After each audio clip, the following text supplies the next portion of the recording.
നമസ്കാരം, CBN വാർത്തകളിലേക്ക് സ്വാഗതം. ആദ്യം പ്രധാന വാർത്തകൾ.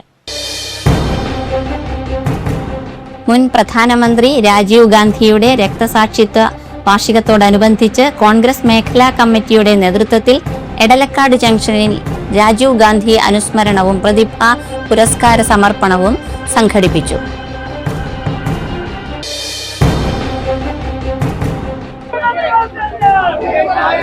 ഉന്നത വിദ്യാഭ്യാസ മന്ത്രിയായി ചുമതല ഏറ്റെടുത്ത ശേഷം മണ്ഡലത്തിലെത്തിയ റോജി M. ജോണിന് സ്വീകരണം.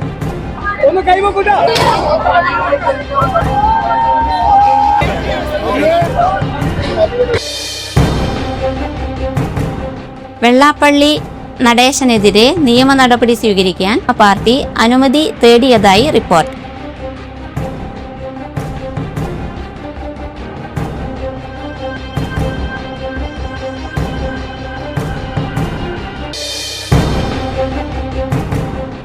കാസർഗോഡ് ജില്ലയിലെ സ്കൂളുകളിൽ അധ്യാപകരുടെ മൊബൈൽ ഫോൺ ഉപയോഗത്തിന് കർശന വിലക്ക്.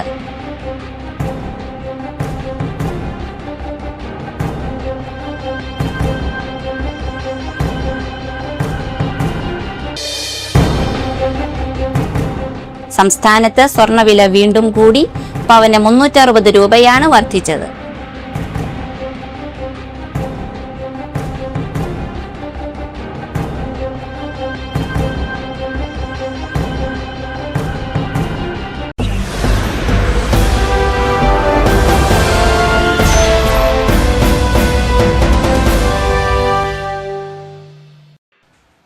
വാർത്തകൾ വിശദമായി.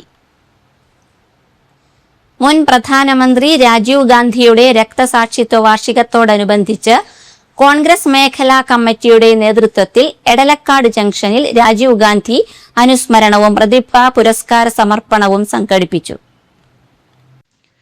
UDF നിയോജകമണ്ഡലം കൺവീനർ TM വർഗീസ് അനുസ്മരണ സമ്മേളനം ഉദ്ഘാടനം ചെയ്തു.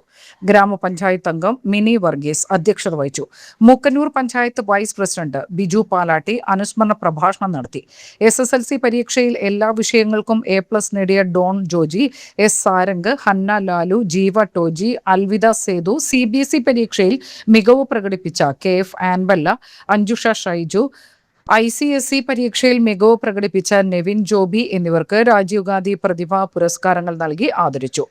Poly Ittoop, Jithin പവിയാനോസ്, Benny ഇക്കാൻ, Sijo Jose, NT Davis, KP Francis, Sajan നിരപ്പത്ത്, LC Varghese എന്നിവർ പ്രസംഗിച്ചു.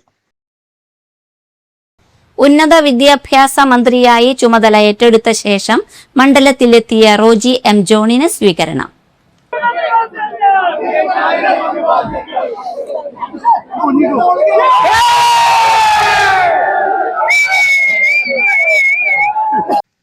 തിരുവനന്തപുരത്തു നിന്നും നെടുമ്പാശ്ശേരി വിമാനത്താവളത്തിലെത്തിയ റോജി M. ജോണിനെ കോൺഗ്രസ് പ്രവർത്തകരുടെയും നാട്ടുകാരുടെയും നേതൃത്വത്തിൽ ഉജ്ജ്വല സ്വീകരണം നൽകി.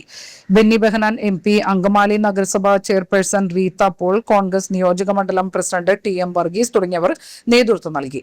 വാഹനങ്ങളുടെ അകമ്പടിയോടെ വിമാനത്താവളത്തിൽ നിന്നും അങ്കമാലിയിലേക്ക് മന്ത്രിയെ വരവേറ്റു. സംസ്ഥാനത്തിന്റെ ഉന്നത വിദ്യാഭ്യാസ വകുപ്പിനെ കൈപിടിച്ചുയർത്തുന്നതിനുള്ള പരിശ്രമങ്ങൾ ഉണ്ടാകുമെന്ന് മന്ത്രി റോജി M. ജോൺ പറഞ്ഞു. നെടുമ്പാശ്ശേരി വിമാനത്താവളത്തിൽ വെച്ച മാധ്യമപ്രവർത്തകരോട് സംസാരിക്കുകയായിരുന്നു അദ്ദേഹം. തീർച്ചയായിട്ടും മന്ത്രിയായി സത്യപ്രതിജ്ഞ ചെയ്തതിന് ശേഷം ആദ്യമായിട്ടാണ് ഞാൻ അങ്കമാലിയിലേക്ക് വരുന്നത്. അങ്കമാലിയിലെ ജനങ്ങള്, പാർട്ടി പ്രവർത്തകരും ഒക്കെ വലിയ ആവേശകരമായിട്ടുള്ള സ്വീകരണമാണ് ഇവിടെ എയർപോർട്ടിൽ നൽകിയത്. വളരെയധികം സന്തോഷമുണ്ട്.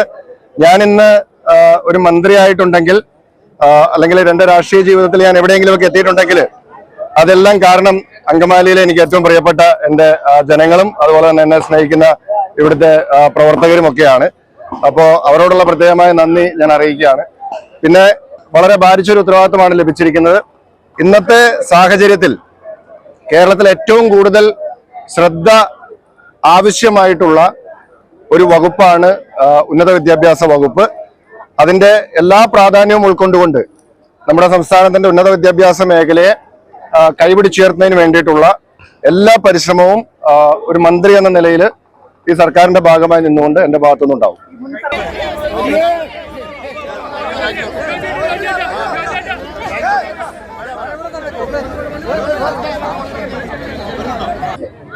ഒന്ന് കൈവക്കൂട്ട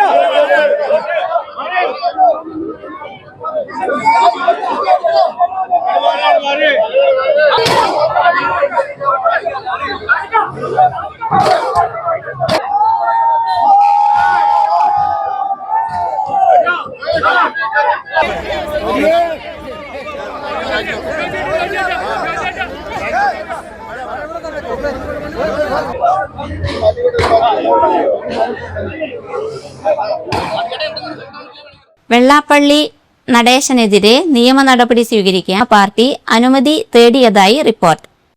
CPM ആലപ്പുഴ ജില്ലാ കമ്മിറ്റി യോഗത്തിലാണ് പ്രതിഭ നിയമ നടപടിക്ക് അനുമതി തേടിയത്. തന്റെ മകനെ മാധ്യമങ്ങളിലൂടെ അവഹേളിച്ചുവെന്നും ഇല്ലാത്ത കാര്യങ്ങൾ പറഞ്ഞ് അപമാനിച്ചുവെന്നും പ്രതിഭ ചൂണ്ടിക്കാട്ടുന്നു. എന്നാൽ പ്രതിഭയുടെ ആവശ്യത്തിന് ജില്ലാ നേതൃത്വം അനുമതി നൽകിയിട്ടില്ല എന്നാണ് വിവരം. പ്രതിഭ ജയിക്കാൻ അർഹയല്ലെന്നും മകൻ കഞ്ചാവ് കച്ചവടത്തിന് പോയപ്പോൾ ഓർമ്മിക്കണമായിരുന്നുവെന്നും വെള്ളാപ്പള്ളി മാധ്യമങ്ങളോട് പറഞ്ഞിരുന്നു. വെള്ളാപ്പള്ളി തനിക്കെതിരെ പ്രവർത്തിച്ചു എന്ന പ്രതിഭയുടെ ആരോപണത്തിലായിരുന്നു വെള്ളാപ്പള്ളിയുടെ മറുപടി. മുൻമന്ത്രിയും നിലവിലെ MLA-യുമായ G. സുധാകരനെയും പ്രതിഭ വിമർശിച്ചു. കായംകുളത്ത് തന്നെ തോൽപ്പിക്കണമെന്ന് G. സുധാകരൻ പലരെയും ഫോണിൽ വിളിച്ചു പറഞ്ഞു. 2021-ൽ G. സുധാകരൻ സ്ഥാനാർത്ഥി അല്ലാതിരുന്നിട്ടും പണം പിരിച്ചു. ഈ കണക്ക് പാർട്ടിക്ക് നൽകിയിട്ടില്ല. എന്നിട്ടും പാർട്ടി ഈ വിവരം ജനങ്ങളോട് മറച്ചുവെച്ചു. അതിന്റെ പ്രതിഫലമാണ് സുധാകരൻ തന്നതെന്നും പ്രതിഭ ജില്ലാ കമ്മിറ്റി വിമർശിച്ചു. G. സുധാകരൻ MLA പദവി ഉപയോഗിച്ച് പാർട്ടിയെ കരിവാരി തേക്കുന്നെന്നും CPM ആലപ്പുഴ ജില്ലാ സെക്രട്ടേറിയറ്റ് വിമർശിച്ചു. CPM-ന്റെ ചോരയും നീരും ഊറ്റി വളർന്ന് സ്ഥാനമാനം നേടി 4 വെള്ളിക്കാശിന് പാർട്ടിയെ ഒറ്റുകൊടുത്തു. സഹോദരന്റെ രക്തസാക്ഷിത്വത്തിന് പുതിയ കഥ മെനഞ്ഞു. ഇപ്പോൾ വലതുപക്ഷ രാഷ്ട്രീയത്തിൽ നല്ലപിള്ള ചമയുകയാണെന്നും യോഗത്തിൽ വിമർശനമുയർന്നു. ആലപ്പുഴയിലെ രക്ഷാപ്രവർത്തനത്തിലും ജില്ലാ കമ്മിറ്റിയിൽ അംഗങ്ങൾ വിമർശനം ഉയർത്തി. യൂത്ത് കോൺഗ്രസ് നേതാവ് AD തോമസിനെ തല്ലിയതാണ് ആലപ്പുഴയിലെ പരാജയ കാരണം. സ്ത്രീകൾക്കിടയിൽ ഇത് വലിയ അനുകമ്പയുണ്ടാക്കി. മുഖ്യമന്ത്രിയുടെ ഗൺമാൻമാർ അടക്കം വളഞ്ഞിട്ട് തല്ലിയതിനെ പിണറായി വിജയൻ രക്ഷാപ്രവർത്തനം എന്ന് വിളിച്ച് ന്യായീകരിച്ചു. ജനങ്ങൾ ഇതെല്ലാം കാണുന്നുണ്ട് എന്ന കാര്യം മറന്നു. ശബരിമല സ്വർണ്ണക്കൊള്ളയിൽ പത്മകുമാറിനെ സംരക്ഷിച്ചു. പത്മകുമാറിന് പിണറായിയുമായി അടുത്ത ബന്ധമാണ് ഉള്ളതെന്നും അംഗങ്ങൾ പറഞ്ഞു. കാസർഗോഡ് ജില്ലയിലെ സ്കൂളുകളിൽ അധ്യാപകരുടെ മൊബൈൽ ഫോൺ ഉപയോഗത്തിന് കർശന വിലക്ക്. ഇനി മുതൽ ഔദ്യോഗിക ആവശ്യങ്ങൾക്കല്ലാതെ ഫോൺ ഉപയോഗിക്കാൻ പാടില്ലെന്ന് കാട്ടി ജില്ലാ വിദ്യാഭ്യാസ ഓഫീസർ ഉത്തരവിറക്കി. ഔദ്യോഗിക ആവശ്യങ്ങൾക്കല്ലാതെ സ്കൂളിൽ മൊബൈൽ ഫോൺ കൊണ്ടുപോകാൻ പാടില്ലെന്നും ഉത്തരവിൽ പറയുന്നു.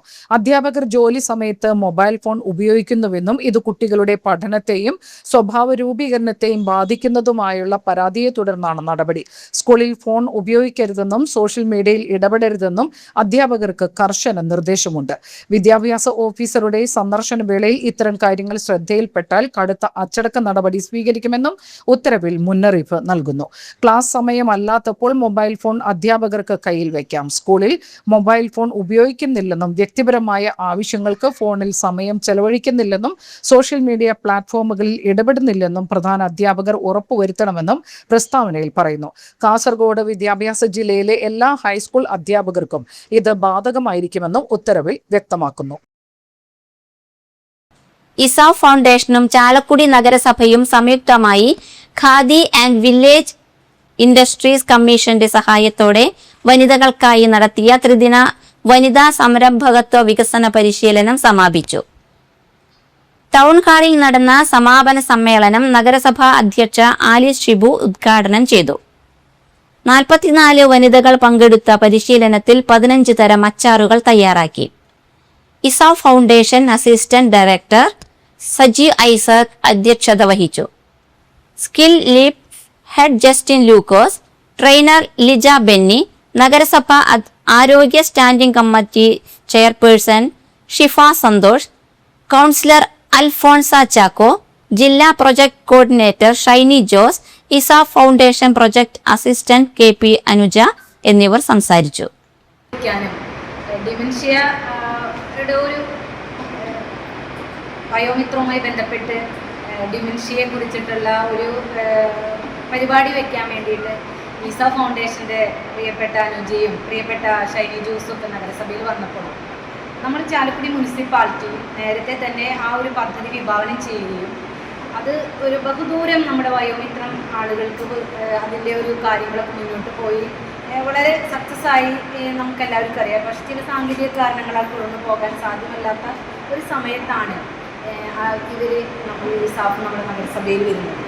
അപ്പം അങ്ങനെ നഗരസഭയിൽ വന്നപ്പോൾ വളരെ സന്തോഷപൂർവ്വം കുറച്ച് നേരം അവർക്കൊരു സന്തോഷിക്കാനും ഒരു മോട്ടിവേഷൻ ക്ലാസ് കേൾക്കാനും നമുക്ക് ഓർമ്മക്കുറവിൻ്റെ ആ വരുന്നത് അപ്പോൾ 60 വയസ്സ് കഴിഞ്ഞിട്ട് മാത്രമല്ല 35-40 വയസ്സ് കഴിഞ്ഞാൽ ഇപ്പം നമുക്കൊക്കെ ഇടയ്ക്കൊക്കെ ഓരോ ഓർമ്മക്കുറവും വെച്ചത് എവിടെയാണ് ഓർമ്മ. അപ്പോൾ അതിൻ്റെ ഒരു ആലോചിക്കുമ്പോഴാണ് കുടുംബശ്രീ വഴി ഈ ക്ലാസ്സിനെ കുറിച്ച് അറിഞ്ഞത്.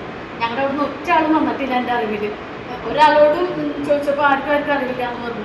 ഞാനിവിടെ വന്നു. സത്യത്തിൽ ഞാൻ ക്ലാസ്സുകൾ പങ്കെടുത്തിട്ടുണ്ട്, 1-2 ബ്യൂട്ടീഷ്യൻ കോഴ്സ് പഠിച്ചിട്ടുണ്ട്, അതുപോലെ കേക്ക് നിർമ്മാണം പഠിച്ചിട്ടുണ്ട്. ഇതൊക്കെ പഠിച്ചിട്ടുണ്ടെങ്കിലും എനിക്ക് അത് 3-6 മാസത്തെ കോഴ്സ് പഠിച്ചിട്ടുണ്ട്. പക്ഷേ ഈ 3 ദിവസം എന്ന് പറഞ്ഞ ക്ലാസ് ഞാൻ പങ്കെടുത്ത ക്ലാസ്സിൽ വെച്ചിട്ട് ഏറ്റവും ബെസ്റ്റ്. സംസ്ഥാനത്ത് ഒറ്റപ്പെട്ട ശക്തമായ മഴയ്ക്ക് സാധ്യത. 7 ജില്ലകളിൽ യെല്ലോ അലർട്ട്. തിരുവനന്തപുരം, കൊല്ലം, പത്തനംതിട്ട, ആലപ്പുഴ, കോട്ടയം, ഇടുക്കി, എറണാകുളം ജില്ലകളിലാണ് മഞ്ഞ അറിയിപ്പ്. ഒറ്റപ്പെട്ട ശക്തമായ മഴയ്ക്കുള്ള സാധ്യതയാണ് പ്രവചിക്കപ്പെട്ടിരിക്കുന്നത്. 24 മണിക്കൂറിൽ 64.5 മില്ലിമീറ്റർ മുതൽ 115.5 മില്ലിമീറ്റർ വരെ മഴ ലഭിക്കുന്ന സാഹചര്യത്തെയാണ് ശക്തമായ മഴ എന്നതുകൊണ്ട് അർത്ഥമാക്കുന്നത്. ഒറ്റപ്പെട്ട ഇടങ്ങളിൽ ശക്തമായ മഴയ്ക്കും ഇടിമിന്നലിനും മണിക്കൂറിൽ 40 മുതൽ 50 കിലോമീറ്റർ വരെ വേഗതയിൽ വീശിയേക്കാവുന്ന ശക്തമായ കാറ്റിനും സാധ്യതയുണ്ട്. വരും ദിവസങ്ങളിൽ കേരളത്തിലും മാഹിയിലും ഒറ്റപ്പെട്ട ഇടങ്ങളിൽ ഇടിമിന്നലോട് കൂടിയ മഴയ്ക്കും ശക്തമായ കാറ്റിനും സാധ്യതയുണ്ടെന്ന് കേന്ദ്ര കാലാവസ്ഥാ വകുപ്പ് അറിയിച്ചു. സംസ്ഥാനത്ത് സ്വർണ്ണവില വീണ്ടും കൂടി. പവന് 360 രൂപയാണ് വർദ്ധിച്ചത്. 1,17,280 രൂപയാണ് ഒരു പവൻ സ്വർണത്തിന്റെ വില. ഗ്രാമിന് ആനുപാതികമായി 45 രൂപയാണ് കൂടിയത്. 14,660 രൂപയാണ് ഒരു ഗ്രാം സ്വർണത്തിന്റെ വില. ബുധനാഴ്ച 2 തവണയായി 1,760 രൂപയാണ് വർദ്ധിച്ചത്. ആഗോള വിപണിയിൽ എണ്ണവില താഴ്ന്നതാണ് സ്വർണ്ണവിലയെ സ്വാധീനിച്ചത്. നിലവിൽ ഇന്ത്യ മുഖ്യമായി ആശ്രയിക്കുന്ന ബ്രന്റ് ക്രൂഡിന്റെ വില ബാരലിന് $105 താഴ്ന്നത്. പശ്ചിമേഷ്യൻ സംഘർഷത്തിന് അയവ് വരുത്തി അമേരിക്കയും ഇറാനും ഉടൻ തന്നെ സമാധാന കരാറിൽ എത്തിച്ചേരുമെന്ന പ്രതീക്ഷയാണ് എണ്ണവില കുറയാൻ കാരണം. ഇതിനു പുറമെ അമേരിക്കൻ ഡോളർ കൂടുതൽ ശക്തി ആർജിക്കുമെന്ന പ്രവചനങ്ങളും സ്വർണ്ണവിലയെ സ്വാധീനിക്കുന്നുണ്ട്. US ഫെഡറൽ റിസർവ് പലിശ നിരക്ക് ഉയർത്താൻ ആലോചിക്കുന്നതായി റിപ്പോർട്ടുകളുണ്ട്. അത്തരത്തിൽ ഒരു തീരുമാനം വന്നാൽ ഡോളറിന്റെ മൂല്യം വീണ്ടും ഉയരുമെന്ന കണക്കുകൂട്ടൽ സ്വർണ്ണവിലയിൽ പ്രതിഫലിച്ചേക്കാമെന്നും റിപ്പോർട്ടുകൾ വ്യക്തമാക്കുന്നു. ജനുവരി 29 രേഖപ്പെടുത്തിയ 1,31,160 രൂപയാണ് സ്വർണ്ണവിലയിലെ റെക്കോർഡ്. ഡിസംബർ 23 പവൻ വില ആദ്യമായി 1,00,000 കടന്നത്. ഇന്ധന പാചകവാതക വില വർധനവിനെതിരെ CPI നേതൃത്വത്തിൽ വിജയരാഘവപുരത്ത് പ്രതിഷേധ പ്രകടനം സംഘടിപ്പിച്ചു. CPI മണ്ഡലം സെക്രട്ടറി CV ജോഫി ഉദ്ഘാടനം ചെയ്തു. ബ്രാഞ്ച് സെക്രട്ടറി ജോഫിൻ ജോസ് അധ്യക്ഷത വഹിച്ചു. മണ്ഡലം സെക്രട്ടേറിയറ്റ് അംഗം PM Vijayan, local secretary Anil Kadalikkadan, AIYF ജില്ലാ joint secretary PV Vivek, Shibu PV, Sumayya Alvin എന്നിവർ സംസാരിച്ചു. CPI ലോക്കൽ കമ്മിറ്റി അംഗങ്ങളായ Beena David, advocate KV Sunilan, PM Rajan, KK Krishnan എന്നിവർ നേതൃത്വം നൽകി. Chalakudy north junction car drivers union INTUC-യുടെ നേതൃത്വത്തിൽ സംഘടിപ്പിക്കുന്ന സൗജന്യ നേത്ര പരിശോധനാ ക്യാമ്പ് മെയ് 24 ഞായറാഴ്ച നടത്തും. തിമിര ശസ്ത്രക്രിയാ ക്യാമ്പ്, സൗജന്യ ദന്ത കേൾവി പരിശോധന എന്നിവയും നടത്തും. പാലക്കാട് അഹല്യ ഫൗണ്ടേഷൻ കണ്ണാശുപത്രിയുടെ സഹകരണത്തോടെ നടത്തുന്ന ക്യാമ്പിൽ ചാലക്കുടി റേഞ്ച്, വിമുക്തി, മണപ്പുറം, മാ കെയർ, ട്രാവൻകൂർ ഫിയറിംഗ് സൊല്യൂഷൻ എന്നിവരുടെ സഹകരണത്തോടെയാണ് ക്യാമ്പ്. ഇന്ദിരാ ഗ്യാരണ്ടി പ്രകാരം പ്രഖ്യാപിച്ച ക്ഷേമ പെൻഷൻ തുക ഘട്ടം ഘട്ടമായി വർദ്ധിപ്പിച്ച് 3000 രൂപയാക്കണമെന്ന് പൊതുപ്രവർത്തകൻ KM ജോസ് മുഖ്യമന്ത്രിയോട് ആവശ്യപ്പെട്ടു. അടുത്ത മന്ത്രിസഭാ യോഗത്തിൽ തുക വർദ്ധിപ്പിക്കുന്നതിനുള്ള തീരുമാനം കൈക്കൊള്ളണമെന്നും നിവേദനത്തിൽ ആവശ്യപ്പെട്ടു. ചാലക്കുടി ഇറിഗേഷൻ ക്വാർട്ടേഴ്സിന് സമീപം തോട്ടോത്ത് പരേതനായ നാരായണന്റെയും ഇറിഗേഷൻ റിട്ടയർഡ് എഞ്ചിനീയർ ഇന്ദിരയുടെയും മകൻ ശ്രീകുമാർ കുവൈറ്റിൽ നിര്യാതനായി. 45 വയസ്സായിരുന്നു. സംസ്കാരം ശനിയാഴ്ച രാവിലെ 10 മുനിസിപ്പൽ ശ്മശാനത്തിൽ. പ്രധാന വാർത്തകൾ ഒരിക്കൽ കൂടി. മുൻ പ്രധാനമന്ത്രി രാജീവ് ഗാന്ധിയുടെ രക്തസാക്ഷിത്വ വാർഷികത്തോടനുബന്ധിച്ച് കോൺഗ്രസ് മേഖലാ കമ്മിറ്റിയുടെ നേതൃത്വത്തിൽ എടലക്കാട് ജംഗ്ഷനിൽ രാജീവ് ഗാന്ധി അനുസ്മരണവും പ്രതിഭാ പുരസ്കാര സമർപ്പണവും സംഘടിപ്പിച്ചു.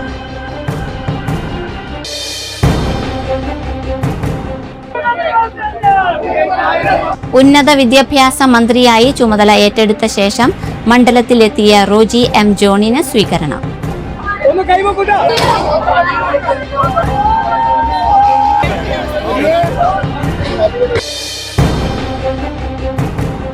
വെള്ളാപ്പള്ളി നടേശനെതിരെ നിയമ നടപടി സ്വീകരിക്കാൻ പാർട്ടി അനുമതി തേടിയതായി റിപ്പോർട്ട്.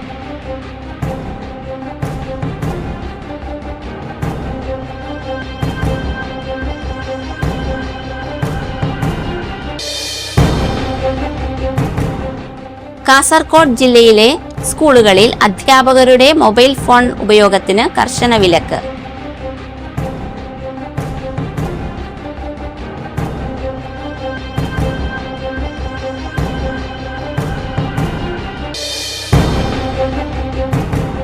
സംസ്ഥാനത്ത് സ്വർണ്ണവില വീണ്ടും കൂടി.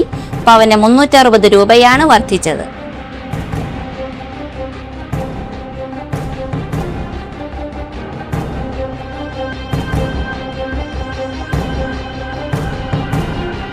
ഇതോടെ ഈ വാർത്താ ബുള്ളറ്റിൻ സമാപിച്ചു. നമസ്കാരം.